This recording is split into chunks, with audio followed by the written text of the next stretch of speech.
We are live. Welcome back to day three of the Agentic AI Summit. And we saved some of the best executive roundtable and fireside chats for last. We are for a real treat here, so be sure to follow the conversation along on HSC Slack. It's on the right lower corner of your screen. And our sponsors. And Allison, welcome to the show. We are going to bring Manny Medina in a second. Okay. Excellent. Well, while he is joining us, very quickly, I have been an attendee for the last few days. Thrilled to be here on day three. Thrilled to be here with Manny. We are, of course, in a larger AI summit called the Dawn of AI Native GTM, which is super exciting. And we're here talking about business models in the agentic age, monetization, and disruption. I'm reviewing all this not because you haven't seen the agenda, of course you have, but who better to talk about this topic than the founder of a company called Paid AI? And if you go to that website, and I suggest that you do, it's clever, it's funny, it's a good site.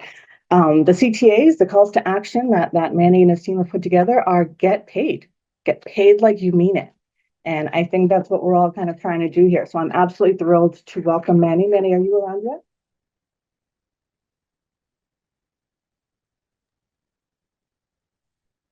I'm seeing him. Cool.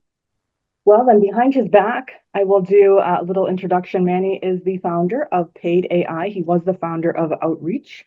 One of the reasons I'm really excited to have this conversation with him and spend 30 minutes. Hey, Manny. Hi, sorry, I'm at work by myself. So proud. You are. Can you hear me? Yes. Yes, I can hear you. I don't know that folks can see you. I can only see me at the moment. I can see him. can see. Julia, can you see me? Yeah. Oh, great. Perfect. And that's just me. Excellent.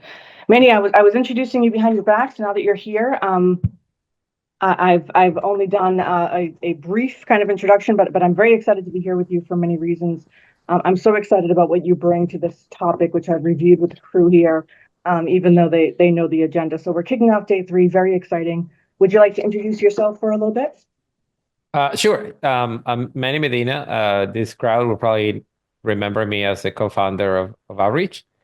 But today we're here to talk about AI and AI agents. I'm also the founder of Paid.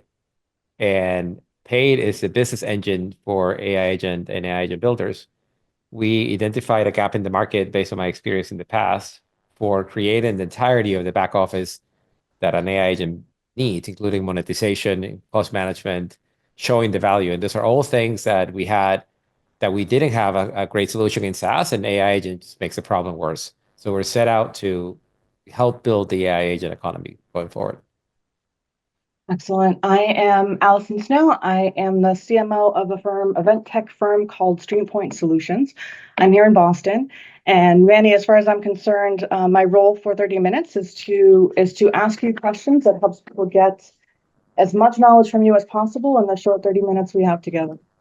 I look forward to it and look forward to the conversation. I'm sure I'm going to ask you questions too.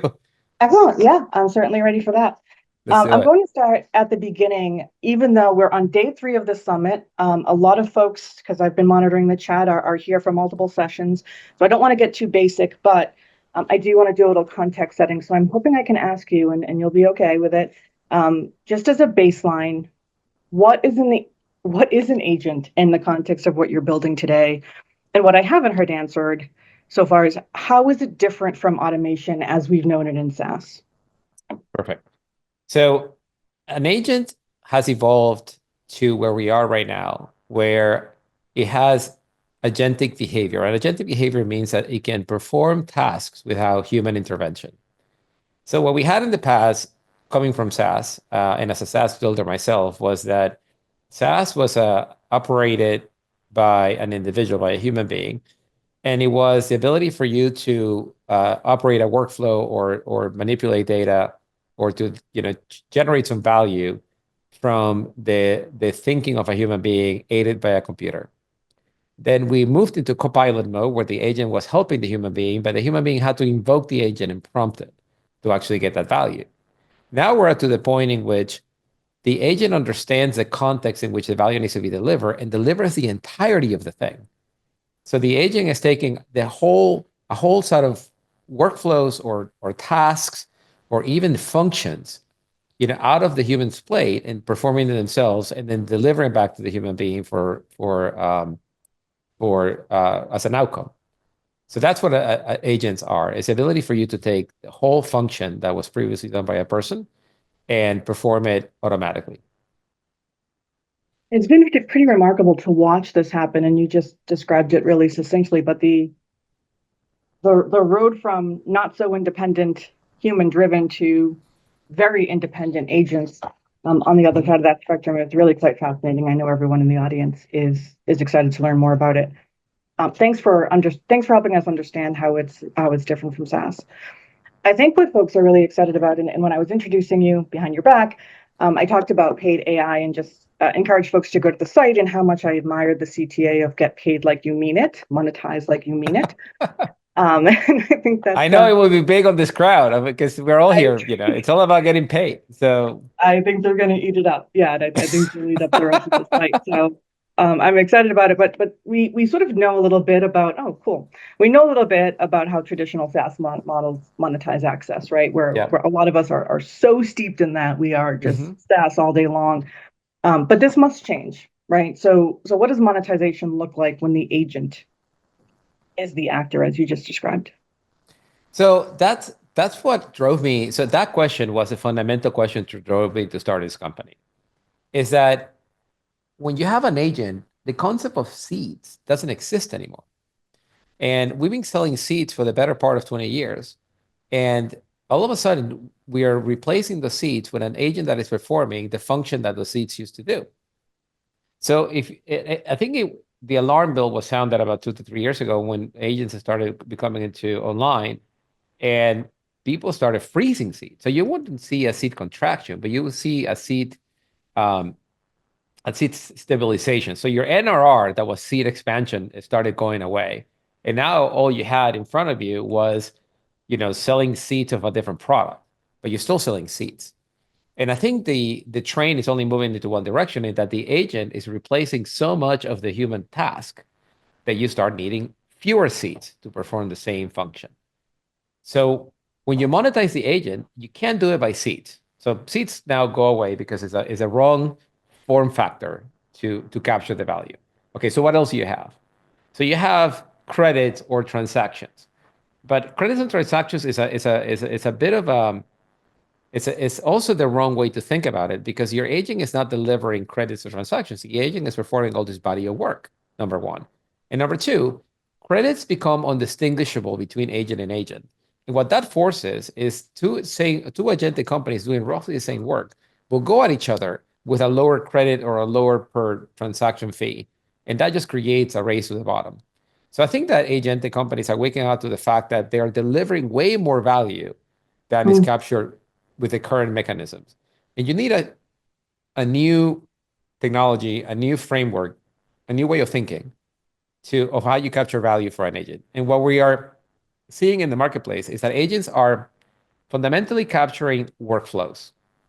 And workflows can be workflows that are that are sort of like back office workflows, or workflows that are not seen by a human being, or it could be outcomes, right? So for instance, to this crowd, sending an email is actually an outcome to some degree, right? If to send an email, you have to go research the individual, you have to make sure that you have the right name, and you have to make sure that the information that you putting together in that email is relevant and timely, and then you have to compile that email and send it. That took a bunch of different activities for the agent to perform, and then off the email went. And that could be a workflow. An outcome could be the meeting generated by that meeting, by that email, or a positive reply, or the retention event that happened because of that meeting, or the expansion event that happened because of that meeting. So all those are outcomes. And that is the kind of value that the agent is delivering. And that's how, and we are arguing that the builders, the people selling agents, should be capturing a percentage of that value. And we're building the technology to help doing that.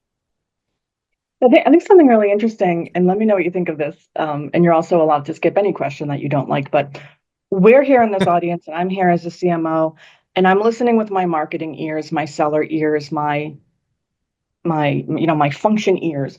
But it's not often that you hear something about the way that we change marketing and sales that also might help us as buyers, right? This sort of Yeah, other side of my personality where I'm interested in capturing value as a business buyer as well, and models that are new like this. right. And I think that's just kind of an interesting thing to explore a little bit, that this is good news for buyers and sellers. I absolutely agree. And I think that, we all SaaS sellers, we wanted that to begin with. So that, we, I was just talking to a vendor not too long ago that was telling me, oh, instead of using paid, I'm going to Forrester and they are doing a 12-month study to give me an ROI that I can just put on my website, say, according to Forrester, I am 512 ROI over 6 months. And I mean, that's cute and all, but at the end of the day, nobody reads those anymore. Like the perception of value is in the eye of the buyer. And if they don't perceive the value as being delivered, if they don't see it, if they don't understand it, they're not going to attribute it to you as a seller. So a better way to do value delivery is to agree with the buyer. What kind of outcome are you expecting out of this? Why are you buying the software? So what happens a year from now when the software has done its thing? What are you expecting to see? And that is such a productive conversation that allows you to then map out exactly what is the delivery point to deliver and how are you going to report back to the buyer that you actually did deliver the value that you promised you're going to do. Mm, We're all here are in the business of promise making. yeah, Well, now we're going to be in the business of promise delivering too. yeah, yeah. You make promises and hopefully monetize those promises. A hundred Really percent. interesting. Yeah, everything that you're describing, of course, makes the a lot of times now in this economy, whatever have you, we are so concerned with renewals, right? We just need to be. So our functions really have to shift. I think let's just say it was 50-50 new business versus renewals. Whatever your percentage was, it's changed, I think, in favor of renewals, at least in the businesses I've served for the last 5 years. Right. And we're always searching for ways to make those renewal conversations just, not only easier, but frictionless, right? We understood what you wanted in the first place. We talked about it, set some expectations, and here's some evidence that we kept that promise that we made. 100%.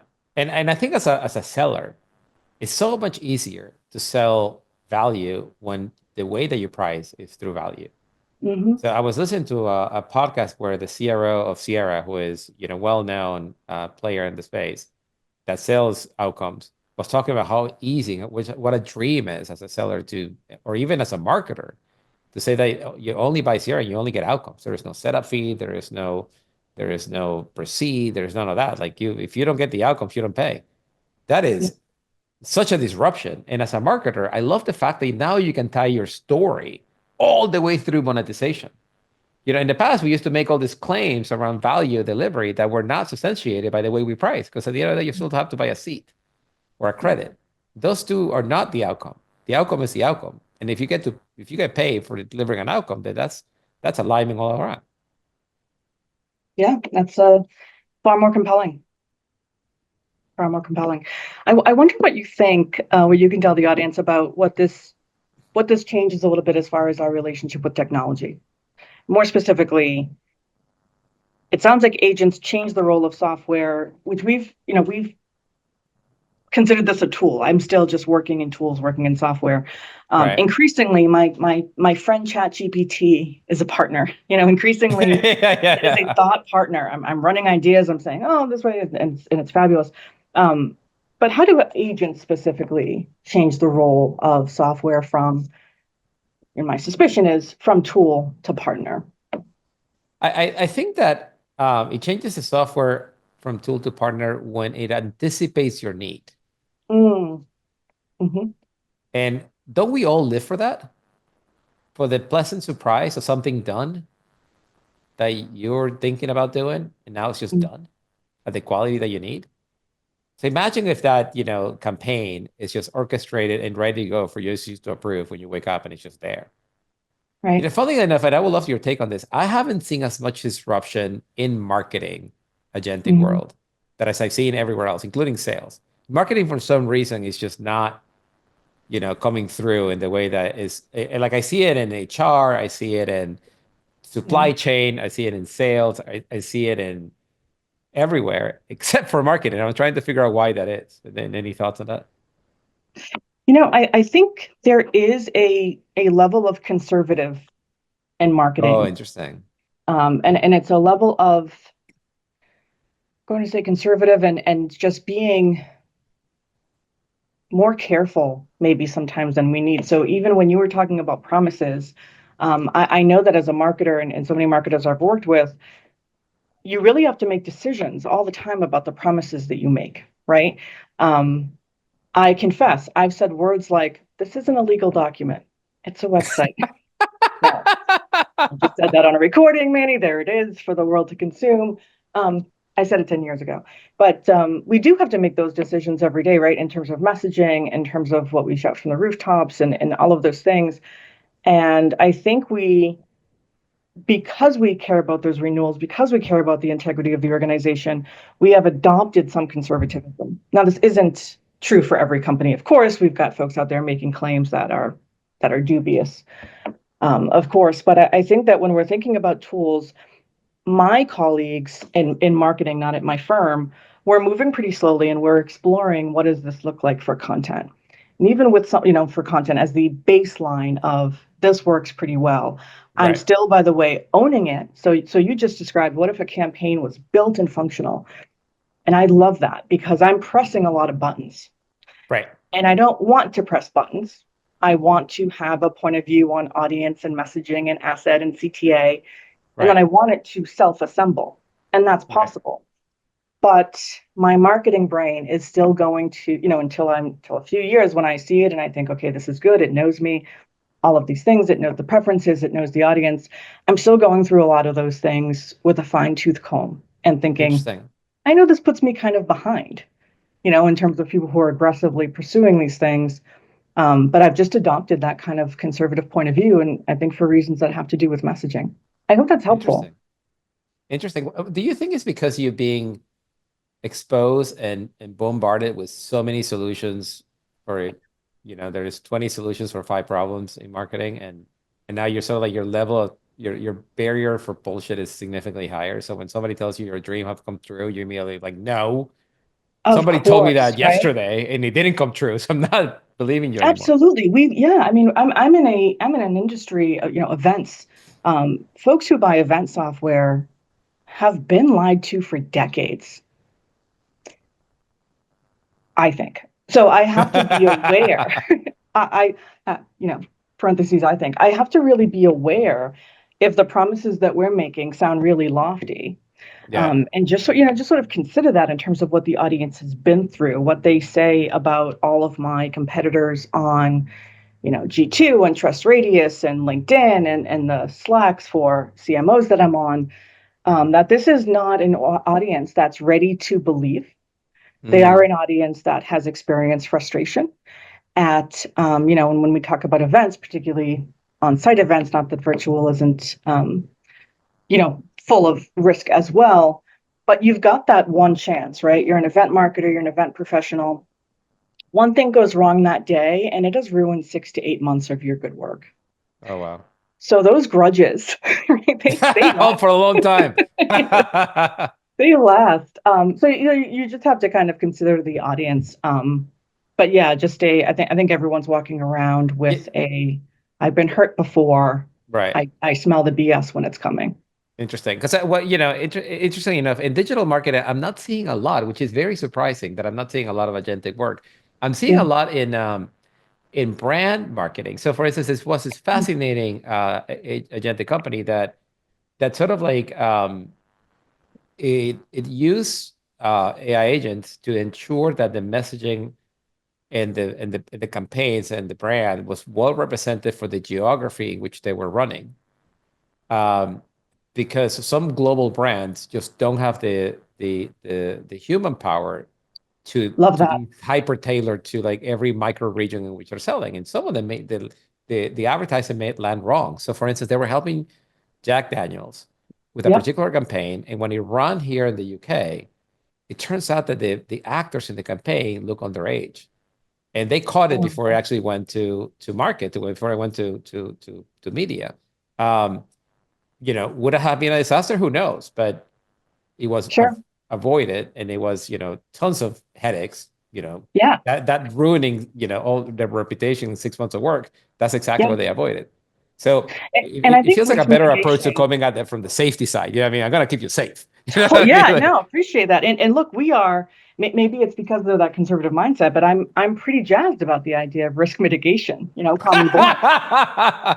But that is jazzy for us, I think, as marketers. I hope folks agree. Um, it's funny that the example with Jack Daniels, the reason I like it so much, and I just want to call this out to the audience, it takes something that that you still as a marketer, I think, want to own in the here and now, which is your identity, who you are, what you want to tell an audience, how you want to make them feel, all of these things that we obsess about. And it separates the stuff that you don't know, which is local preferences, right? Market preferences, right. to something acting independently, that you can trust for those things and that you're not afraid to trust for those things. We never really, unless you're a localization expert, which is a whole other story, you simply can't be an expert in all of those things. So it's no hit to what might be an ego. It's no hit to anything else. It's really just saying, I need to blend everything that I know and worked really hard on to assemble and package and become this entity that we are, and combine it with some other expertise that simply doesn't need to be human, and mitigate risk, and come out with a campaign that is compelling for the audience given their. 100%. But you just think about, like, so the reason I found this fascinating is because it hits in so many levels. So first of all, risk when it comes to branding is a little bit in the eye of the beholder, right? So these people may have looked underage to the AI and to some people, but not to others. Sure. The Super people who put subjective. together a campaign, they were just looking for young, happening people that just, once it was printed and shot and whatever, it came out the wrong way, right? Maybe the clothes made it look that way, the makeup, who knows? It's still sort of like a probabilistic answer. So there's not definitive yes or no. Yep. Probabilistically, the agent told this consumer that there is a high chance that this will be flagged. Yep. Yep. But the problem Yep. is that that high chance has a massive, cost if it happens. You see what I mean? Because now you have to pull the 100%. No, entire ad. it's not worth the risk. And there's, again, I mentioned people holding grudges before. I said it as a joke and I meant it as a joke, but memory is long, right? A Memory is hundred long. You percent. don't just mess up and erase it.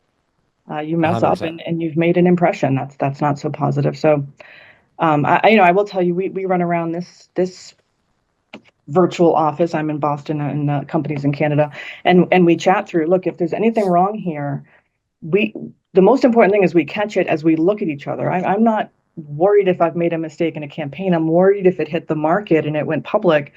But you throw your tomatoes while we're here, Right, right, right. and that's what it sounds like that agent did. So very cool.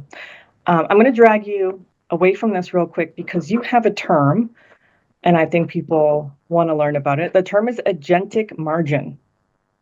Yes. And I could say what it means because I thought, oh, I need to know what that means, and I checked it out. But it's your term. Why don't you? Can you tell us a little bit about what that means? Yeah. So we found fascinating. One of the things that I found fascinating when we were building agents at Outreach was that, so the cost, the true cost of running an agent, if the agent is truly empowered to do his thing, it could be undeterministic, and it could actually turn upside down. So, for instance, for you to write a really relevant email or to have a really relevant brief, you go look at the historical relationship you have with that person you're about to engage. And if you have, a year worth of conversations or relationships, that's a fairly straightforward thing. But if you have 20 years of conversations in relationship with this person, and you've done several companies, and that person has been in several jobs, and you have that big body of history with that person, ragging that whole thing and putting that into a prompt is going to be very, very expensive. Then all of a sudden, an email or a brief is costing you, instead of costing you 10 cents, it's costing you $5. And you just can't, in pre-facto, you just can't tell. Yes, of course you can put in safeguards so that you don't do the body of the work, etc. But just putting safeguard on cost is not enough, right? Because let's say for a minute that you're saying, look, I'm going to engage with Allison because I have a renewal coming up and I better be sharp on that renewal. So $5 for that email, of course, is worth it. You know what I mean? $5 for that prep is 100% worth it. You see what I mean? There is more context to the problem that is naked to the eye. So the reason I'm saying all this is because the agentic margin is the cost of performing a body of labor that is only relevant to an agent, meaning we're all incur compute and storage costs, but only the agent is privy to all the input and output tokens, and that agent can run the tab in any direction depending on the task at hand. And if it's truly agentic behavior, the agentic margin may turn upside down. And that's a part where you have to be very careful in that you have to price the task or the outcome of the workflow based on the complexity of the task, based on the behavior of the agent, so that you can safeguard your agentic margin. Your agentic margin comes above your gross margin. You see what I mean? The agent does a bunch of stuff. Then you have to pay your AWS bill, and then you have to pay your support and your success and like your go-to-market bill, and that constitutes your whole of your margin. But your agentic margin gets paid first. You know what I mean? Without those tokens, there is no agent, and that's why it's so important to all of us to be mindful and to make sure that we accommodate in our pricing for the agentic margin. Excellent. Thank you. I thought that was a really sort of provocative term to explore. I am stunned, truly, to see my clock says 30 minutes past the hour. Stunned. What? I know. How did that happen? I'm sincere. I'm stunned. And Julia, are you here to advise if we have time for another question or if we've got to cut it? Got to transition, unfortunately, to the next session. But thank you so much, Manny and Allison. Thank you. Manny, what's the best next step for our audience to learn more about Pay.ai? I know you have a podcast listening to almost every episode, which is amazing. So yeah, where should we go? Oh wow, that just made my day right there, Juliet. Like I have nothing else to say. That was pretty amazing. So follow us on Pay.ai on LinkedIn or on Twitter. You can email me directly, Manny@Pay.ai. Many of you have already. My email is not hard to guess. Or just drop us a line on LinkedIn. We are becoming prolific in the content we're putting out there. Hopefully that content is helpful to y'all. But yeah, we're trying to help everybody think about pricing your agents, make sure that you get paid. Awesome. Thank you so much. And how about you, Allison? Sure. Visit us at streampoint.com. Check out the blog. Please connect with me on LinkedIn. I am always looking for anyone in the events industry to interview, to feature in a blog post, to feature in a video. We just want to talk to you and get to know you. Knowing our customers are really kind of the number one thing. So I'm going to appeal to this group of sophisticated marketers and ask you to engage me on that if you have any time. Thank you, Manny, so much. Thank you.